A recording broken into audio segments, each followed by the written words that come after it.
this is the Littlefield mansion. It was built by George and Alice Littlefield in 1893. George had been a cattle baron in the Civil War, and then after that he turned to banking, and he had a lot of luck. That's how he financed the construction of this house. George Littlefield also purchased the 40 acres that UT Austin originally sat on.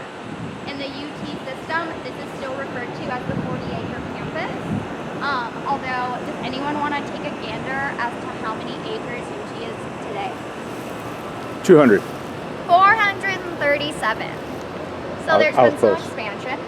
Although the Littlefields actually to this day remain some of the largest donors to the university. They did donate their house to UT upon their deaths. This is actually now used as the office space for the university's events management staff. So the top floor has been converted into all of their offices, and then the bottom story is pretty much maintained to how it was when the Littlefields lived there. In a minute we'll get to walk up and peek inside, but being a university office, they do have it locked up pretty tight. So I mentioned that George and Alice lived here. It's a fairly large estate, as you can tell. They did plan on filling it with a lot of kids and having a large family, but it wasn't really in the cards for the Littlefields. Their marriage did produce 2 children, but neither made it more than a few months. However, the Littlefields did have 12 nephews and 17 nieces, and so it's not as if the house was empty very often. They always had a few of the little ones running up and down the halls, and everybody did love Auntie George and Auntie Alice and Uncle George. In fact, they were able to financially support each of the nieces and nephews all the way through their college education. And upon graduation, the Littlefields had made sure that each nephew was set up with his own local business here in town, and they gave each niece her own home. So they were doing all right. Yeah. So even though they didn't have kids of their own, George and Alice did have a fairly full and happy life here. They were socialites around town. They often threw big parties here at the Littlefield house, and they got along quite well until 1912. And at that time, Alice started having these hysterical fits. That's how the history books describe them. So Alice was running up and down the halls, screaming that the Yankees were coming, they were gonna kill George. She thought that someone was gonna kidnap the rest of her family. And she actually ended up like physically flailing around a few times, and George had to restrain her. So he ended up seeking help of a physician. The doctor let George know that Alice had simply outlived her usefulness as a woman, and she could be sent off to the sanitarium to go expire. Fairly common practice at that time. Although to George's credit, he wouldn't have any of that, and he said that if Alice is going to go crazy, she will do so from the comfort of her own home. Nice. Yeah, I guess. So he hired 3 nurses, and they worked full-time to keep Alice very happy. And the Littlefields lived that way for the next 8 years, and then in 1920, it was actually George who came down with pneumonia and ended up passing. Now what's even more interesting is that as soon as George passed, Alice's fits seemed to subside. Alice got a lot better. She wasn't exactly the same Alice she had always been. She seemed to be more of a homebody. She really didn't like to leave the Littlefield house or the grounds here, but she would still host dinner parties and have people over and even venture off occasionally. But for whatever reason, Alice seemed to get a lot better and actually outlived George by about 15 years, putting her death in 1935. And for the last couple of years of Alice's life, she did keep herself more or less sequestered to the top of that tower on the right side of the building. And from that room, she had a really great view of the UT Bell Tower, which was being constructed as Alice passed.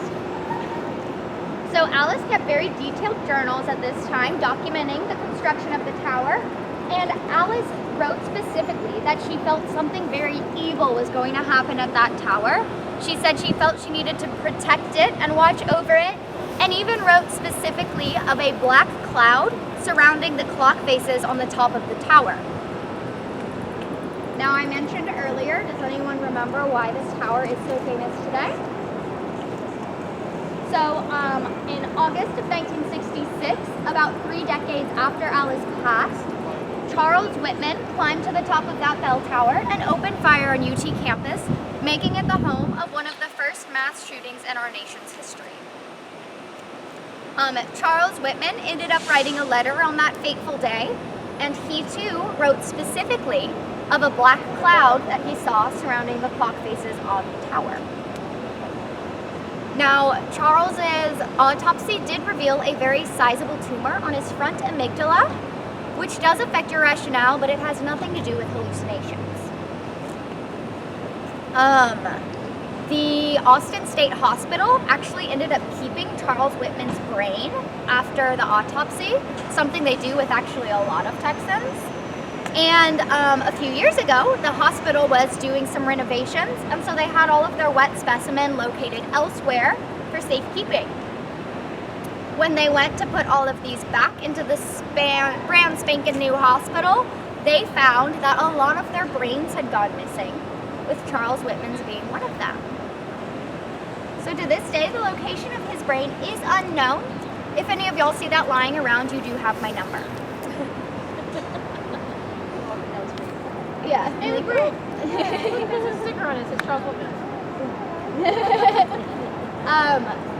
There is a really good documentary called Tower, which is on that fateful day. It's on Netflix now. It premiered at South by Southwest a few years ago and won the documentary category that year. I highly recommend it. Again, it is called Tower, but if you search UT Bell Tower, it should pop up. So we are here to give the Littlefield house its time.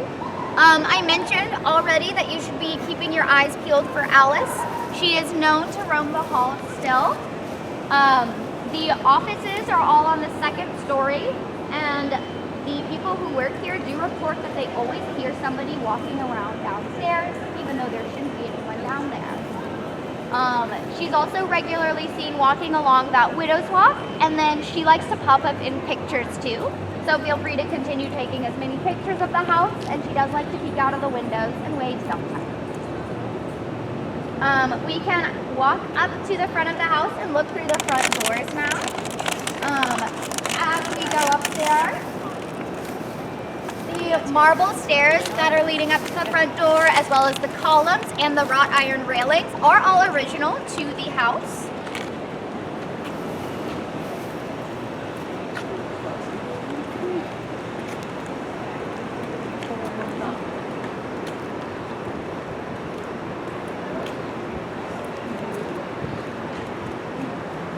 A fun fact about the brick. So at that time, all of the red brick in Texas pretty much came from Gonzales.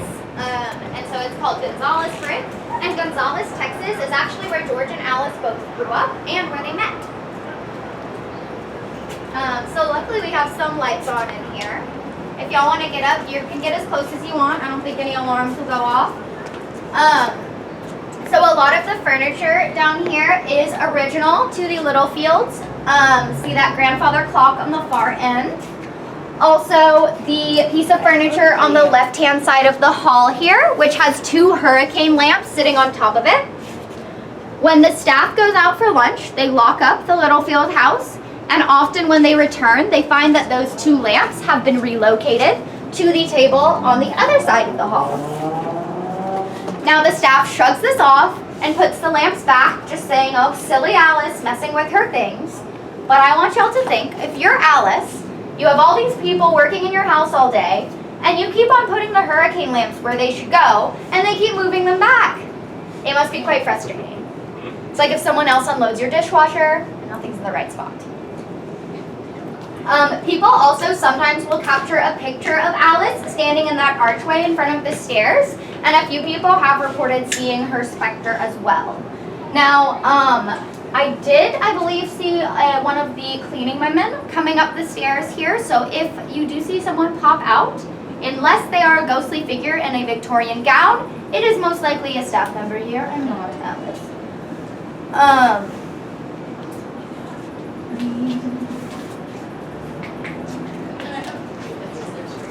Here, we can go around to the other side. There's another set of doors. We can get another view inside. Oh, those stained glass windows are also original to the house. I have a picture, not a ghosty picture. It was just one time a couple weeks ago. Those windows were actually, or the light was on in there.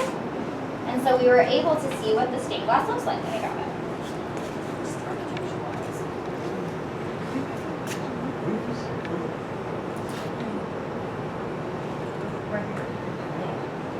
Okay, this is what it looked like with the light was on.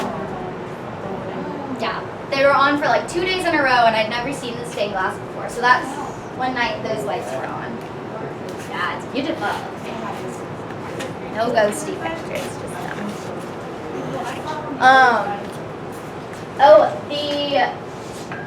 The building now is full of motion detectors, as you know, being a university office.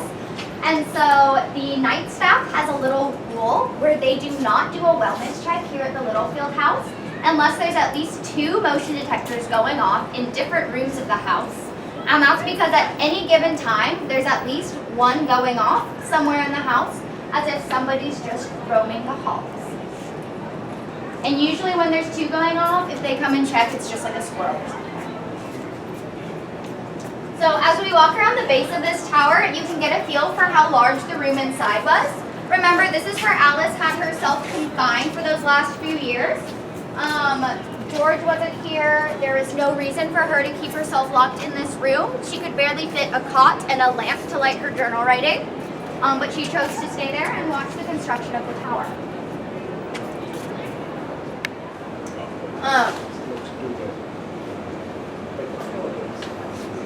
So through these doors, you can see another view of that same piece of furniture with the hurricane lamp. You can also get a view into 2 of the rooms on either side. I had a tour. Oh, you broke the Littlefield house. That's okay. These rubber things come off kind of often. Oh my God, what did you do? My booty touched it. I know. We'll put it back before we head out. Your booty broke stuff? Yes, this wheelchair ramp is also not original to the house. It has been added to meet ADA regulations, but we're glad it's here. So you can see into the rooms on either side of that piece of furniture through this window. And I had a tour a few months ago, I guess at this point. And I had a 12-year-old girl and a 13-year-old girl on the tour with me. And we were all looking into these windows when one of the girls said that she saw Alice. She said she saw a woman. She was white and kind of see-through, and she was pacing back and forth. And this girl was petrified. I have no reason to believe she was lying, but nobody else could see this alleged Alice. And that's when one of the other girls on the tour got this picture, which again, I have the portion zoomed in where I want you to be looking, but it's that little guy right there. Where this zoomed in. That right here. Yeah, so it looks kind of like a woman's dress. So there's the big picture. Okay. And then zoomed in, you can see that. Yeah. Not exactly an orb. Big picture. Or like swishing. Zoomed in, you see that. It seems kind of like the bodice of a dress and maybe a skirt. And when the one girl saw this picture, she said that's exactly what she was seeing, and it had been pacing back and forth the whole time. We had a group of 10 that night. Nobody else saw it, and the only person that got a picture was the other girl about her age. Children in general are more susceptible to spirits and stuff like that. But in addition, Alice did want to have children very, very bad. And so it makes sense that she would, you know, present herself to the younger ladies. Also, the dorms across the street here are the Alice Littlefield dormitories. George had them built in Alice's honor because she felt that a woman's first year away from college, she should have somewhere where she could feel particularly comfortable and safe.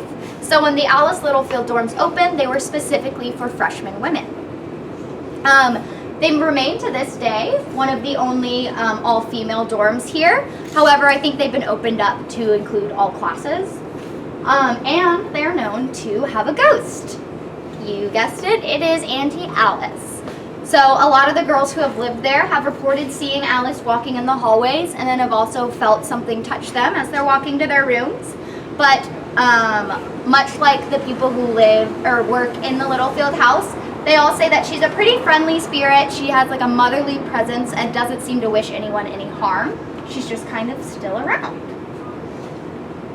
Now, we didn't have a lot of stories with George Littlefield, so it was kind of understood that he probably passed in 1920 when he passed. That was until last summer. Julie, our other tour guide, had a young girl come on her tour who was only about 8 or 9, but she was discovering that she had very powerful psychic visions and stuff like that.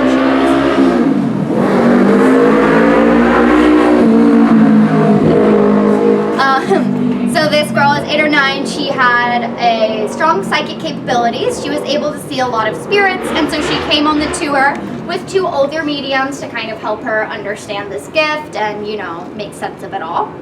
When they were at the Littlefield house, they had a man appear to her out in the front, and he identified himself as George Littlefield himself.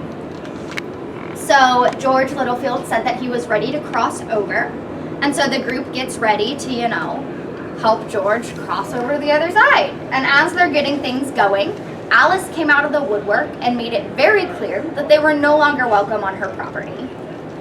So we walked away from that with the knowledge that George is in fact here. Nobody really gets to see him other than Alice, and he's definitely not going anywhere anytime soon.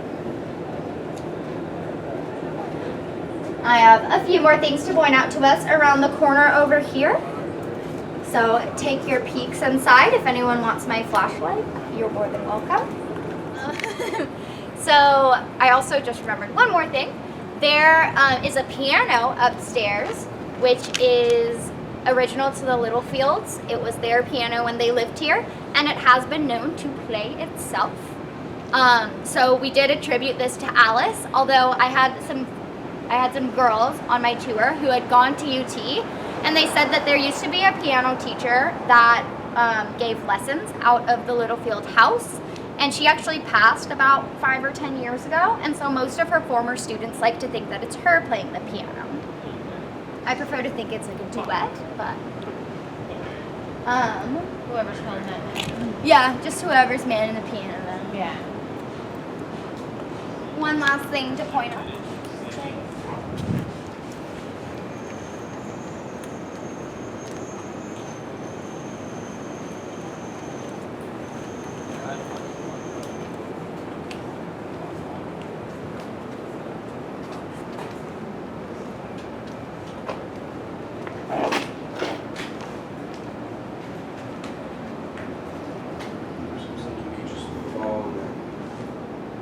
Like, you know what I mean? It's like knee high.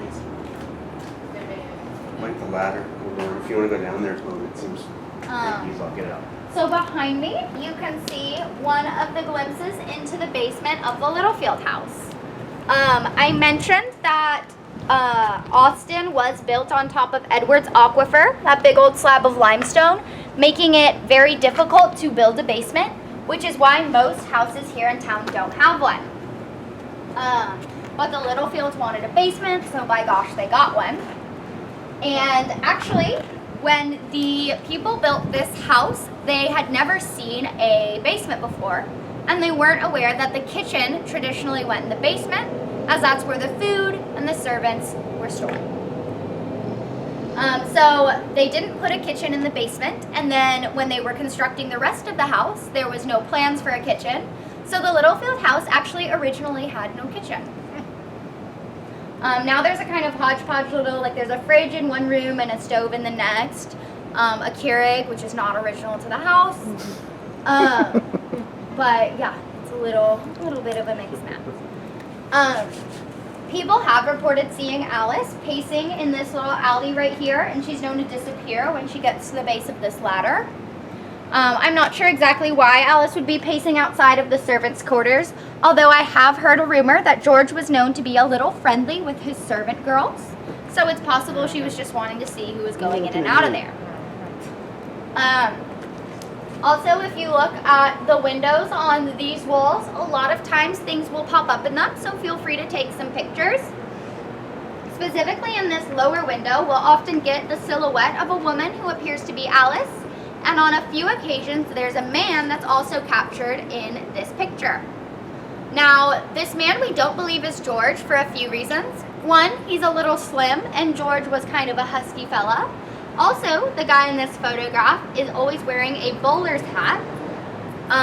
Remember, George passed in 1920, and bowler's hats really weren't in popular fashion until the 30s, which is when Alice passed, so it's possible she was having a little fun on the side. I've also seen a figure that is walking past this door several times when I'm sitting over here. Luckily, the lights are on today, so if anyone sees anything, let me know. And a few people have reported seeing somebody staring down at them from that top window up there. But that wraps up the stories that I have for y'all here at the Littlefield house, so feel free to take pictures. I'm here as your photographer and also for any questions. And when we're ready, we will pile back in the van and head on to our final stop.